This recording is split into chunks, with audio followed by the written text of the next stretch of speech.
Yo le pregunto algo, amado hermano. Imagínese que usted va por la calle y de repente se acerca una persona para venderle una cadena de oro. Y no se ve mal, está bien gruesita, se ve bien, es un modelo que te gusta mucho y pues el precio no está tan mal. No es lo suficientemente bajo como para sospechar que sea bamba. ¿Qué harías tú en un momento así? De repente incluso es un amigo que te le está vendiendo. ¿Qué harías tú para, para comprar esa cadena? Antes de que usted la compre debería hacer algo muy importante, que es averiguar si la cadena es verdadera. Porque no todo lo que brilla es oro. Nunca mejor dicho, ¿no? Y sin querer hacer un tutorial de cómo averiguar si una joya de oro es verdadera, aquí hay 3 cosas que usted pudiera ver. Por ejemplo, puede fijarse en la marca del fabricante y la pureza del oro. Puede ver esas señales. También lo que puede hacer es frotarla contra un plato de cerámica sin esmalte y si deja un rastro dorado significa que es oro de verdad. Otra cosa, aunque no es tan sencilla, pero sería mucho más efectiva, es sumergirla en ácido nítrico. Si la joya es falsa, va a salir como envuelta de un color como verduzco. Pero si el oro es verdadero, va a salir envuelta como en una capa blanca. Y eso demuestra que es verdadero. Ahora, entre más valioso sea algo, más cuidadoso usted es a la hora de adquirirlo, ¿cierto? Porque si es muy valioso y es falso, las consecuencias no van a ser pequeñas. Nos va a costar muy caro. Nuestro Dios nos ofrece la salvación a través de nuestro Señor Jesucristo. No hay nada más valioso que eso. No hay edificio, no hay oro, no hay bien que pueda ser tan valiosa como la salvación de tu propia alma. La pregunta es, ¿hay alguna manera de verificar la salvación? Pues una manera de verificar la salvación es verificar al Salvador. Si el Salvador fuera bamba, trucho, falso, pues ¿cómo va a ser la salvación? Falsa. Pero si el Salvador es verdadero, entonces yo puedo confiar que la salvación que obtengo es verdadera. Entonces, en eso se centra nuestro mensaje de hoy. ¿Cómo podemos saber que Jesús es verdaderamente nuestro Salvador? Que Jesús es verdaderamente un Salvador aprobado por Dios. ¿Qué pruebas hay que identifiquen la veracidad de nuestro Señor Jesucristo? Recordemos el contexto del mensaje. La semana pasada vimos cómo Juan aparece en el desierto en el cumplimiento de la profecía de Dios que iba a enviar a un mensajero para preparar el camino del Señor. Y es este mismo Juan el que está bautizando a los judíos como una señal de arrepentimiento para que ellos puedan esperar la llegada del Mesías. Y es en ese momento cuando aparece Jesús. Hoy el mensaje lo he dividido en 2 partes. La primera parte vamos a ver cómo el Señor consagra a Jesús como rey y en la segunda parte cómo Jesús es probado para averiguar su autenticidad, por decirlo así. Gerson, escucho un pequeño feedback por acá. Vamos a nuestro primer punto entonces. La consagración del rey. Versículos del 9 al 11. Recordemos entonces que Jesús está yendo al Jordán. ¿Y quién está en el Jordán? ¿Quién está en el Jordán? Juan el Bautista. Él está bautizando a los judíos como una muestra de que aceptan que son pecadores y necesitados del perdón de Dios. Y el versículo 9 nos dice, aconteció en aquellos días que vino Jesús de Nazaret de Galilea, eso es al norte del país, vino y fue bautizado por Juan en el Jordán. Esta expresión en aquellos días lo que nos da a entender es que cuando la actividad de Juan el Bautista estaba en su cúspide, estaba en lo más alto, Jesús se desplaza entonces desde el norte del país hacia el centro, desde Nazaret de Galilea, con el objetivo de ser bautizado por Juan. Ahora, una pregunta, si los que se estaban bautizando era en arrepentimiento por sus pecados, ¿por qué se bautizaría Jesús? ¿Por qué Jesús está en la cola, en la fila de los mismos que son pecadores? ¿Acaso no sabemos que Él no es nada más ni nada menos que el mismo Dios encarnado? ¿Acaso no es el justo, el santo de Dios? ¿Por qué está allí? Marcos no nos dice mucho lo que sucede en este relato, pero los otros evangelios, Mateo y Lucas, sí nos dan más alcances acerca de lo que sucede. Por ejemplo, si vamos a Mateo capítulo 3, nos vamos a encontrar el diálogo que tiene Jesús con Juan el Bautista. Porque Juan tampoco entendió qué hacía Jesús en la cola de los pecadores. Y en Mateo capítulo 3, versículo 14, nos dice que Juan se le oponía, o sea, lo estaba tratando de botar de la cola y le decía, yo necesito ser bautizado por ti y tú vienes a mí.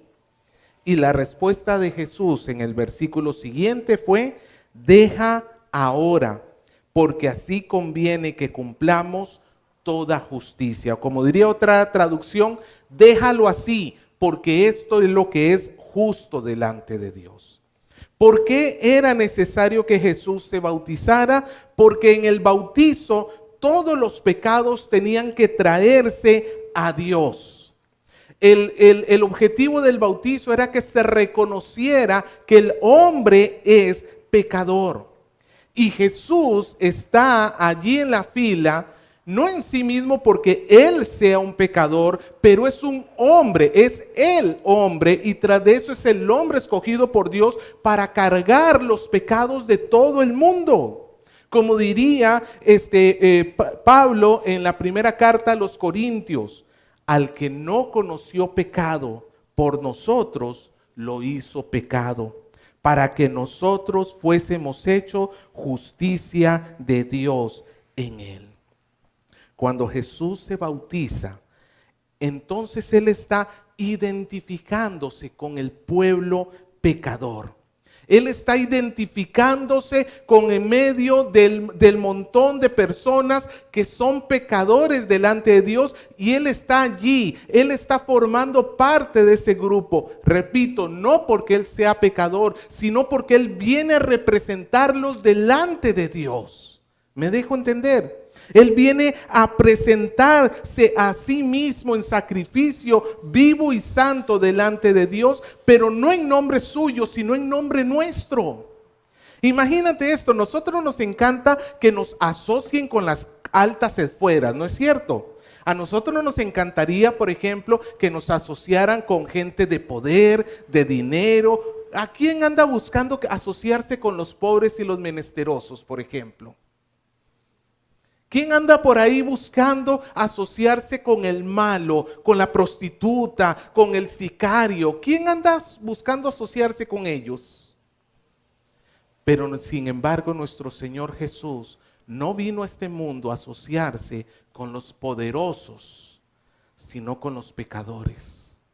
Vino a identificarse con ellos.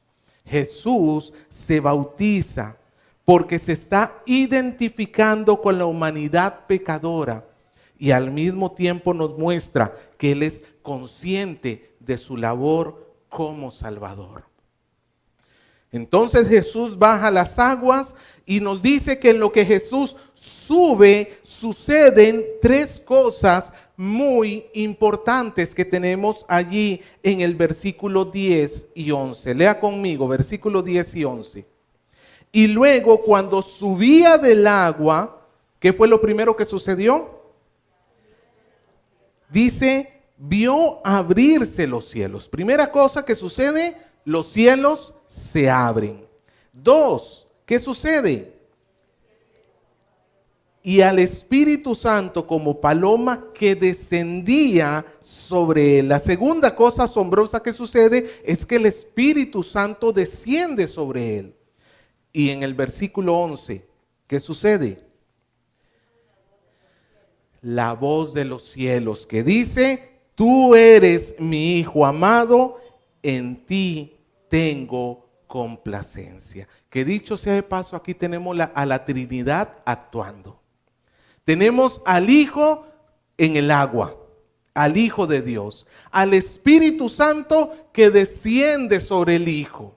Y tenemos la voz de los cielos, el Padre eterno que habla y da testimonio y dice: tú eres mi Hijo amado, en ti tengo complacencia. Tenemos a la Trinidad aquí manifestándose en el bautizo de nuestro Señor Jesucristo. Y estos tres actos que suceden son muy importantes y los vamos a ver desglosados. Comencemos por el primero: los cielos abiertos. Los cielos abiertos, fíjate a ver, Gerson, si está avanzando la diapositiva. Los cielos abiertos son una expresión de la presencia de Dios con su pueblo.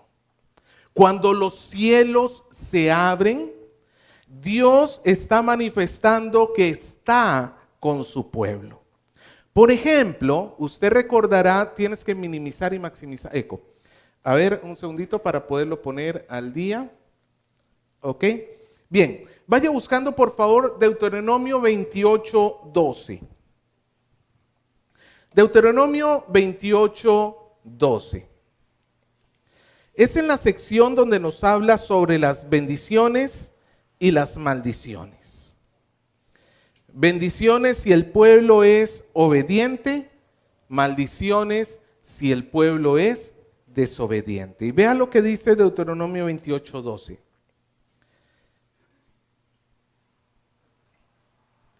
Ok, dice: te abrirá Jehová su buen tesoro para enviar la lluvia a tu tierra en su tiempo, para bendecir la obra de tus manos. Prestarás a muchas naciones y tú no pedirás prestado.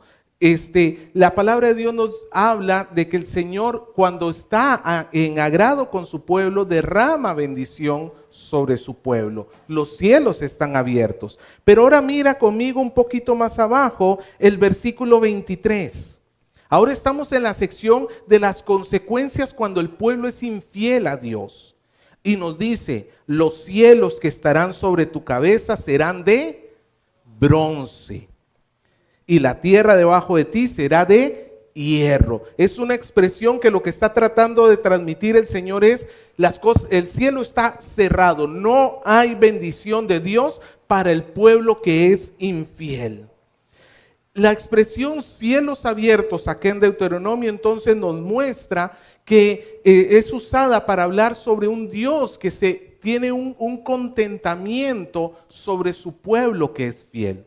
Cuando el pueblo era fiel, los cielos se abrían y las bendiciones bajaban. Cuando el pueblo era infiel, los cielos se hacían de bronce. Es una expresión, obviamente. De bronce significa que no logra atravesarlo nada.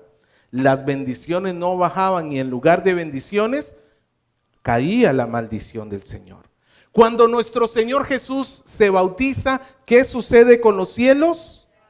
Se abren. De la misma manera, en aquel famoso y mal utilizado pasaje de Malaquías, capítulo 3, versículo 10, el Señor promete que si el pueblo de Dios se vuelve a Él, Él abrirá las ventanas de los cielos y derramará bendiciones hasta que sobreabunde.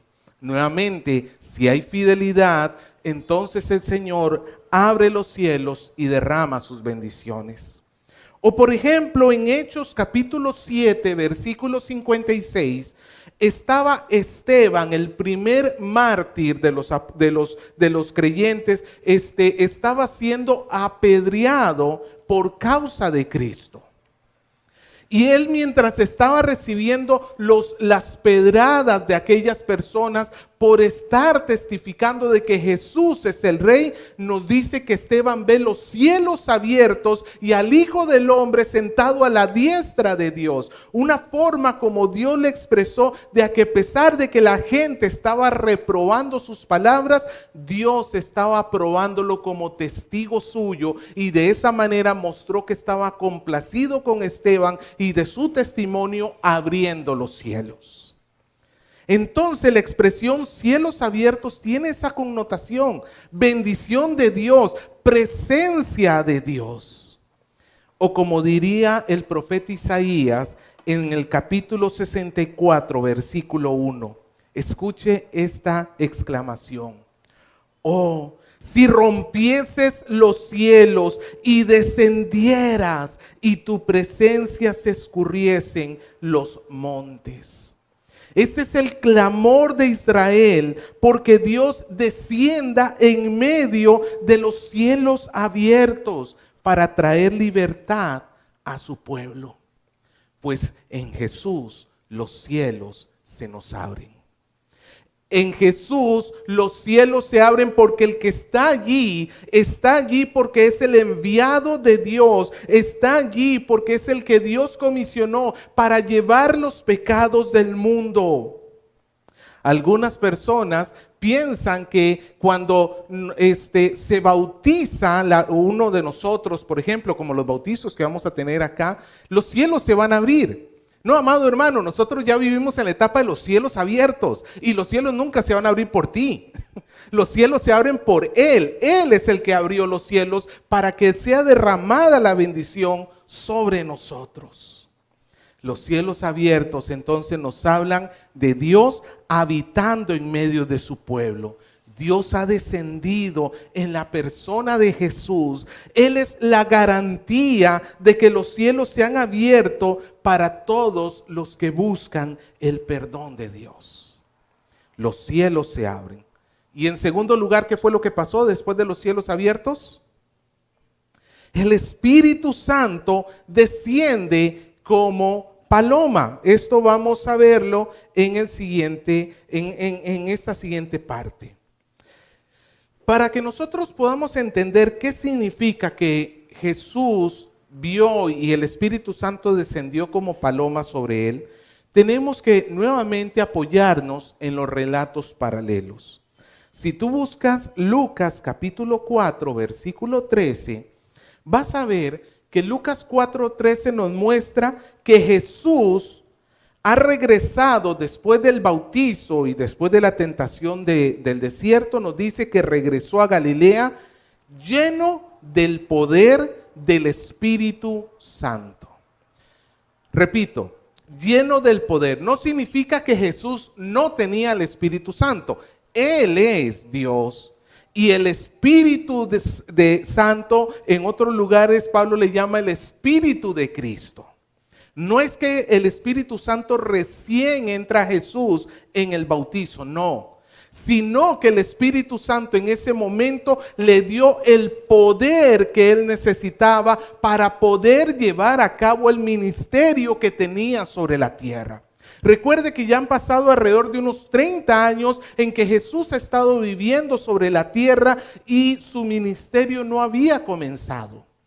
Pero justamente cuando el Espíritu Santo desciende sobre él, es porque se está dando por iniciado el ministerio del Hijo de Dios sobre la tierra, y él está recibiendo tanto la capacidad para poder llevarlo a cabo, como también el ungimiento para ser aquel que haga los propósitos de Dios. Recuerde que cuando una persona se ungía bajo el Antiguo Testamento, era porque Dios lo estaba separando para una labor en específico. ¿Cuál era la labor de Jesús? Salvar a su pueblo de sus pecados. El Espíritu Santo lo está ungiendo, y muestra de esto lo tenemos ahí mismo en Lucas capítulo 4, los versículos del 17 al 19, cuando Jesús en la sinagoga lee una porción que está en Isaías capítulo 1, capítulo 61, versículo 1 y 2, y donde él dice que el Espíritu Santo lo ha ungido. El Espíritu Santo está sobre mí por cuanto me ha ungido. Y ahí comienza a hablar sobre lo que va a hacer en el poder del Espíritu Santo. Abrir las puertas de las cárceles, declarar el año agradable al Señor. Amado hermano, lo que está sucediendo cuando el Espíritu Santo desciende sobre la persona de Jesús en el bautizo, es el momento en que el Señor está recibiendo esa unción divina. Recuerde que los reyes tenían que ser ungidos. David, ungido. Saúl, ungido. Los reyes eran ungidos. Aquí tenemos la unción del Rey de Dios, pero esa unción no vino por parte de algún hombre o algún profeta. ¿Quién lo ungió? El mismo Dios. Y no fue con aceite. ¿Con qué lo ungió? Con el Espíritu Santo. Lo consagró, lo capacitó para que él llevara a cabo la labor que tenía por delante. Así ya tenemos dos de los hechos. Los cielos se abren, el Espíritu desciende y nos falta el tercer hecho, que es la voz del cielo. La voz del cielo. Esta voz se deja escuchar y tiene este mensaje: tú eres mi Hijo amado, en ti tengo complacencia. Son la unión de dos pasajes de las Escrituras. Dios utiliza dos pasajes de las Escrituras para dar testimonio acerca de Jesús, y estos dos pasajes no son encontrados al azar, son puestos cuidadosamente por Dios para ayudarnos a entender qué tipo de persona es Jesús. El primer pasaje lo encontramos en el Salmo 2, versículo 7.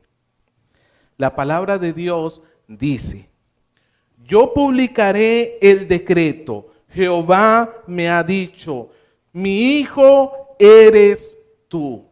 Yo te engendré hoy. ¿Se acuerda qué es lo que está pasando en el Salmo 2? ¿Quién es el hijo, el rey que está hablando en este salmo? El Salmo 2 nos habla de una humanidad que está en rebelión con Dios. Está tratando de hacer las cosas como bien las sabe hacer el hombre, desechando a Dios y queriendo hacer su propia voluntad. Y en eso aparece este rey que Dios ha ungido, a este hombre que el Señor hace aparecer en la historia de la humanidad y tiene como fin someter la rebelión humana y al mismo tiempo reconciliar a los hombres con Dios. A este rey el Señor le dice: tú eres mi hijo. El Rey de Dios, el Mesías. En el Salmo 2 entonces se nos presenta a Jesús como el Rey de Dios que viene a someter la rebelión humana y viene a reconciliar a los hombres con Dios. Entonces, en esta primera expresión, tú eres mi hijo amado, Dios nos está dejando ver que el Señor es su rey, el Rey de Dios del Salmo 2. Pero en la segunda frase que nos dice, en ti tengo mi complacencia, le encontramos en Isaías 42, versículo 1. La palabra de Dios dice así: he aquí mi siervo, yo le sostendré, mi escogido, en quien mi alma tiene contentamiento. He puesto en él mi espíritu, él traerá justicia a las naciones. En Isaías aparece esta figura del Mesías. Pero no es llamado el Rey de Dios. ¿Sabe cómo se le llama al Mesías en Isaías? El siervo de Dios, el siervo de Jehová. Y no es un rey victorioso que rompe a sus enemigos y derrota a todos. Se nos presenta más bien como un siervo sufriente. Un siervo que se aparece para hacer la voluntad de Dios y que va a cargar el pecado del pueblo. Va a cargar con las culpas que tienen los hombres. Él viene a sufrir, no en nombre propio, como nos diría Isaías 53. Es Jehová que ha cargado sobre él el pecado de todos nosotros. Y a través de él el Señor va a traer una justicia perfecta. El Señor va a traer la limpieza completa a su pueblo. Entonces, cuando se escucha la voz del cielo que dice, tú eres mi hijo amado, en ti tengo mi complacencia, se nos están uniendo dos versículos que nos ayudan a entender la identidad de Jesús. Él es el rey del Salmo 2. Y él es el siervo sufriente de Isaías. En la expresión el Hijo de Dios se nos presenta estas dos verdades. En la voz de los cielos se nos presenta estas dos verdades. Entonces, en esta primera parte de nuestro relato, vemos que Jesús se identifica con la humanidad pecadora. Vemos como el Señor lo unge como rey, pero al mismo tiempo anuncia que no solamente es el rey de Dios, sino también el siervo sufriente que dará su vida en rescate de muchos. Ahora vamos a la siguiente parte, que es la prueba del rey. Todo lo que se dice se tiene que poner a prueba. Y algo tan delicado como lo que está haciendo el Señor tiene que ser probado. Nos dice el versículo número 12, y luego el Espíritu le impulsó al desierto, y estuvo allí en el desierto 40 días, y era tentado por Satanás, y estaba con las fieras, y los ángeles le servían. Recuerde, ¿quién ha dicho Dios el Padre, la voz del cielo? ¿Quién es Jesús? Mi hijo. ¿Usted sabe que no es la primera vez que Dios dice mi hijo a alguien? Podemos encontrar dos personas más aparte de Jesús, o mejor dicho, una persona y un grupo de personas a las cuales el Señor se ha referido como mi hijo. Pero tenemos que aclarar que no es en la misma forma que Jesús es el Hijo de Dios. Jesús es el Hijo de Dios en el sentido pleno de la palabra.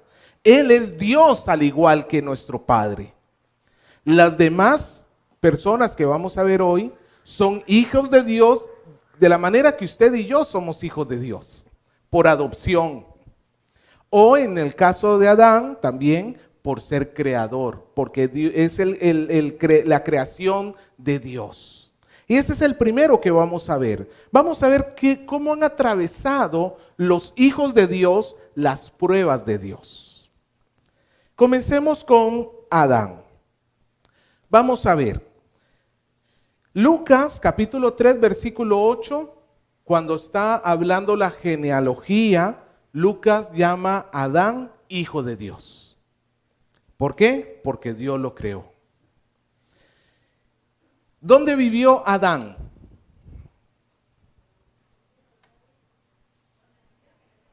En el Edén, muy bien. Me quedaron viendo como una cara como diciendo, pues ¿dónde? No conozco su dirección. En el Edén, amado hermano. ¿Cómo era el Edén? Amado hermano, es el lugar que hasta que no venga la nueva creación nunca vamos a volver a ver en esta tierra. El paraíso en la tierra. ¿Habían peligros? No. ¿Había hambre? No. ¿Había preocupaciones? No. El Edén era el lugar perfecto. ¿Y cómo fue creado Adán? Justo, perfecto. Adán no fue pecador por creación. Adán fue creado y Dios le dio una libertad, eso sí, para que pudiera escoger entre Dios y el mal. Pero él fue creado perfecto. Pero ¿qué pasó cuando vino la tentación de Satanás? Él terminó sucumbiendo. Y como representante nuestro, hundió a toda la humanidad en la esclavitud al pecado. Resultado de la prueba, ¿qué pasó con este hijo de Dios? Reprobado. ¿Cómo le llaman acá cuando un niño reprueba? ¿Cómo se le pudiera decir a Adán? Jalado, ya, muy bien. Jalado. Vamos al segundo hijo de Dios, Israel. Y no hablo de Israel, la persona, el nieto de Abraham, sino hablo de Israel, el pueblo de Dios en su conjunto. ¿Ok? En Éxodo capítulo 4, versículo 22, el Señor dice así a Faraón: Jehová ha dicho, Israel es mi hijo, mi primogénito. Aquí tenemos otro que se le llama hijo de Dios. Cuando salió Israel de Egipto, ¿a dónde lo llevó Dios? Al desierto. Y estamos más parecidos a Jesús. Adán fue en el paraíso, en el Edén. Aquí Israel estuvo en el desierto. ¿Tenían hambre? Sí, pero tuvieron un Dios que les proveyó todas las cosas. ¿Estaban perdidos? No, tenían a Dios que los acompañaba todos los días. Es más, nos dice que su ropa no envejecía, ya quisiera yo, que sus zapatos no se gastaban. Ellos vieron la poderosa mano de Dios día tras día. Es más, en medio del desierto fue cuando Dios hizo un pacto con ellos. ¿Y sabe cómo los llamó? Mi especial tesoro. Pero ¿qué pasó cuando, ahí nomás, cuando Moisés fue a recibir las tablas de la ley? El pueblo de Israel hizo un becerro de oro y le fue infiel al Señor. Nuevamente, ¿cómo salió este hijo de Dios? Jalado. Tenemos al tercer hijo de Dios, Jesús. Nos dice el versículo 12 que el Espíritu le llevó inmediatamente. En otras palabras, no hubo tiempo entre el bautizo y la prueba en el desierto. No es que el Señor le dejó unas vacaciones, un tiempo para que, no. Inmediatamente lo ungió como rey y lo llevó al horno para que fuese probado. Lo llevó al desierto. ¿Cómo es un desierto? No hay nada, no hay agua, no hay compañía, no hay protección. ¿Cuánto tiempo estuvo Jesús? No nos lo dice Marcos, pero nuevamente por los evangelios sinópticos vemos que ha estado 40 días sin comer. A Israel le faltó la carne durante un poquito de tiempo y ellos estaban quejándose. Adán estaba en un paraíso y tenía para comer todas las cosas, no tenía hambre y terminó comiendo el fruto. El Señor Jesucristo, 40 días sin comer. Nuevamente, Marcos no nos dice lo que sucedió esos 40 días, pero podemos ver lo que sucedió en el Evangelio de Mateo. En Mateo capítulo 4, para hacer un resumen, vemos que Jesús experimentó hambre después de esos 40 días. Amado hermano, yo tengo hambre después de 40 minutos.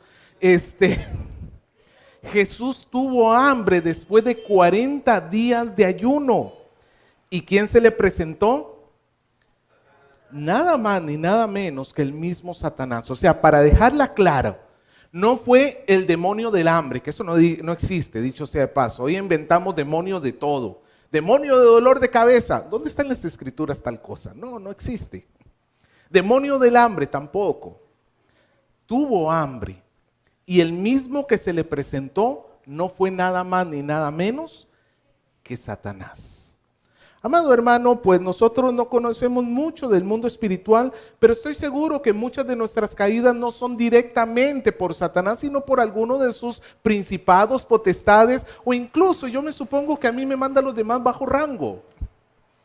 Porque para hacerme caer, pues tampoco es que yo voy a ser una roca eterna. Pero al Señor se le presentó el mismo Satanás. Primera tentación, convierte el pan, las piedras en pan. Era una invitación para dejar de sustentarse de Dios y comenzar a depender de Él mismo. Jesús le respondió que Él solamente confiaba en Dios. ¿Solamente confías en Dios? Segunda tentación, lo lleva al pináculo del templo, a una altura que se calcula de más o menos unos 115 metros de altura. Y le dice, ¿tú confías en Dios? Tírate, porque el Señor ha dicho que te va a cuidar si tu pie tropieza. Y Jesús le responde que no, porque la confianza en Dios no lleva tentación hacia Dios. Esa es una falsa confianza que quería Satanás que tuviera Jesús. Tercera tentación. Satanás le muestra al Señor todos los reinos del mundo y le dice, póstrate, adórame y yo te los entrego. El Señor va a heredar los reinos de la tierra, pero primero, ¿por dónde tenía que pasar? Por la cruz, la humillación de la cruz. Lo que Satanás le propone es un caminito más corto. ¿Para qué vas a ir a la cruz? No, mejor yo te doy todo y listo. El Señor le respondió y le dijo que Él venía a hacer solo la voluntad de Dios.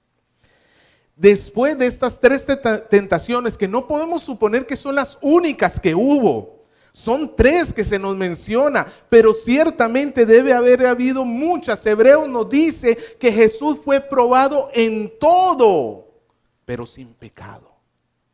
En todo fue probado. Jesús, a diferencia de Adán, que estaba en el paraíso, Jesús estuvo en el desierto y Jesús no se rindió a la tentación. A diferencia de Israel, que trató de hacer su propia voluntad, Jesús se mantuvo firme en la voluntad de Dios y no cayó en la tentación. Jesús le fue fiel a Dios en medio de las tentaciones. Jesús sufrió este tiempo y sufrió tentaciones el resto de su vida. Quizás por eso Marcos no nos dice nada con respecto al resultado de las tentaciones, pero podemos ver que Jesús no solamente venció a Satanás ese día, lo venció todo el resto de sus días sobre la tierra. Jesús fue fiel a Dios. Jesús no jaló. Jesús aprobó. Jesús aprobó la prueba. Y hay dos detalles que nos dice Marcos que son muy llamativos en el versículo 13. Aparte de decirnos que estuvo con Satanás los 40 días, nos dice que estuvo con fieras y los ángeles le servían. Esto nos puede ayudar a pensar dos cosas acerca de esta prueba que él estaba atravesando. Primero nos dice que estaba rodeado por fieras, ¿cierto? Fieras dentro de la fauna de aquel lugar y en aquel tiempo habían, escuche bien, hienas, chacales, panteras y leones. Justo el lugar donde tú quieres estar en medio, ¿no? Justo el lugar donde tú quisieras vivir. No, al igual que en ese lugar había muchas fieras y usted no quiere ir a vivir esa zona, al igual podemos deducir que era una zona absolutamente desocupada, por lo menos por parte de hombre alguno. Esto nos muestra de que Jesús no pudo y no recibió ayuda alguna por parte de nadie, porque no había nadie en la zona. Lo único que había allí eran fieras. Pero también esto nos ayuda a ver que Jesús no tuvo las comodidades que tuvo Adán en el Edén. Adán tenía todo. Tenía, amado hermano, todas las comodidades. Es más, Adán tenía leones. Pero no nos dice que se vayan a hacer leones como los conocemos ahora en el sentido de agredir a Adán, porque Adán estaba por encima de toda la creación. ¿Cuándo la creación se rebela contra el hombre? Con la caída. Jesús superó las tentaciones sin las facilidades que tuvo Adán. Otra de las cosas que nos dice es que los ángeles le servían. Los ángeles le servían. En primer lugar, el hecho de que los ángeles se manifiesten es una muestra que Dios está aprobando al Hijo de Dios. Es el mismo Dios complacido por su Hijo que ha vencido a Satanás, que ahora le manda a sus ángeles para servirle. ¿De qué manera le sirvieron? Posiblemente brindándole los alimentos que ya eran necesarios, sustentándole cualquier necesidad física que tuviese. Pero eso fue recién después de la prueba. Y eso nos deja muy en claro en Mateo capítulo 4, versículo 11. Cuando nos dice que cuando Satanás lo dejó, entonces vinieron los ángeles. Entonces, también podemos ver eso. Dios no ayudó al Hijo de Dios mientras estuvo en la prueba. Dios no le ayudó. Amado hermano, ¿te imaginas lo que sucedería si Dios no te ayudara en una tentación? Te lo anticipo, caes. Sin duda alguna, caes. Dios no ayudó al Hijo en medio de las tentaciones. Se fue la pantalla, Gerson. Dios no ayudó al Hijo en medio de las tentaciones, pero el Hijo las soportó. Recuerda esto, Jesús no fue probado en su naturaleza divina. Alguno dirá, sí, claro, qué chiste, él era Dios. Él no fue probado en su naturaleza divina porque Dios no puede ser tentado. Él fue probado en su naturaleza humana.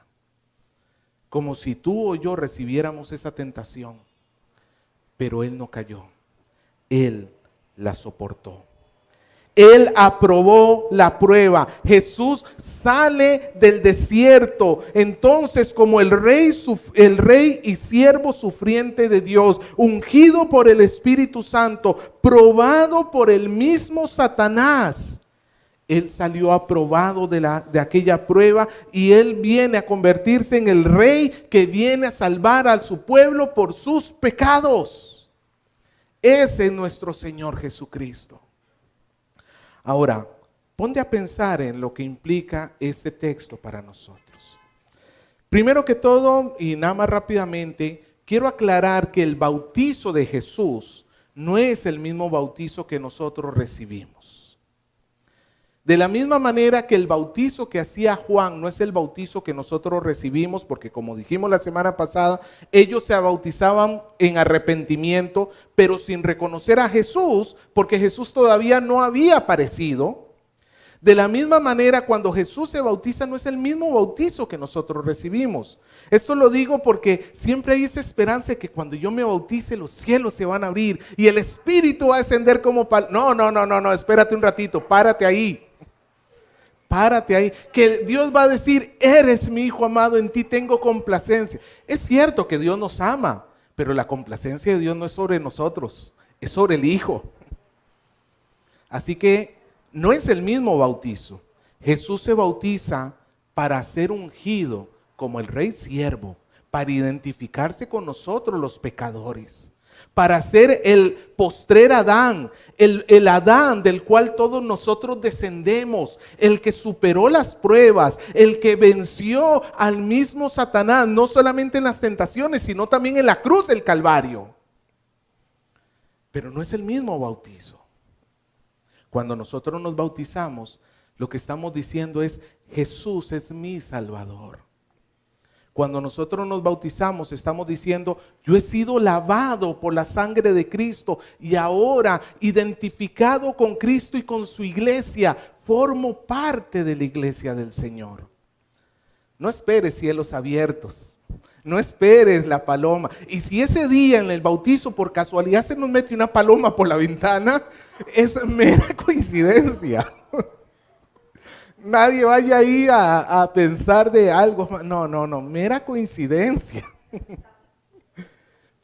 Porque el verdadero Hijo en quien tiene complacencia el Padre es Jesús. Y a nosotros nos sirve. Porque si yo esperara que Dios se complaciera en mí, Uy, amado hermano, a cada rato perdería esa complacencia por mis pecados. Pero como Él es el Hijo de Dios, Dios nunca va a quitar su contentamiento sobre mí porque Él está contento por el Hijo. De la misma manera también me sirve para mi salvación. ¿Cuántos errores, cuántas cosas tontas cometo en mi vida como cristiano? Pero mi salvación no está certificada por mí. Mi salvación está certificada por el Hijo de Dios. Aprobado en las pruebas de Satanás. Como Él venció a Satanás, así me va a ayudar a permanecer a mí hasta el final. Hasta lo último. Amado hermano, los que están en Cristo no se pierden. Juan 3:16. Todo aquel que cree en Él no se pierde, sino que tiene vida eterna. Pero también esto nos lleva a pensar en algo. Jesús fue tentado y a Él le costó. Él sufrió. ¿Sabe? Todos nosotros atravesamos por tentaciones y a veces nos sentimos solos, ¿cierto? De repente decimos, no es que el pastor no entiende lo que estoy pasando, no es que el hermano no entiende lo que estoy pasando, no es que mi situación es muy diferente. Claro, a eso lo dices tú porque no sabes lo que yo estoy atravesando. Déjame decirte lo que dice Hebreos capítulo 4, versículo 14. Por tanto, teniendo un gran sumo sacerdote que traspasó los cielos, Jesús, el Hijo de Dios, retengamos nuestra profesión. Porque no tenemos un sumo sacerdote que no pueda compadecerse de nuestras debilidades. ¿A ti te cuesta? Jesús lo entiende. Jesús no es un Dios distante, lejano. No, si Él vino a identificarse con los pecadores, ¿cómo no nos va a entender a nosotros? No hay un sumo sacerdote, no tenemos un sumo sacerdote que no pueda compadecerse de nuestras debilidades, sino uno que fue tentado en todo a nuestra semejanza, pero sin pecado. Acerquémonos pues confiadamente al trono de la gracia para alcanzar misericordia y hallar gracia para el oportuno socorro. El que está siendo tentado, ¿qué tiene que hacer? Venga al trono de la gracia. Tienes un sumo sacerdote que te está escuchando, que te está entendiendo. Quizás muchas veces yo puedo fallar como pastor y no le entiendo a usted en sus problemas, pero Él no le falla. Él no le falla. ¿Te cuesta? Cuesta. ¿Estamos solos? Nunca. Él se identificó con los pecadores y nosotros somos esos pecadores. Por eso cuando estés pasando por crisis, por tentaciones, corre a Jesús. Anda, deja lo que estás haciendo, enciérrate en tu cuarto, cierra la puerta, arrodíllate y clama ahí. Ayúdame, Señor. Porque ciertamente Dios te va a escuchar en los cielos y te va a dar la fortaleza que necesitas para que no vivas en pecado, para que no caigas en la tentación. Porque Jesús venció al tentador por nosotros. En Él somos más que vencedores.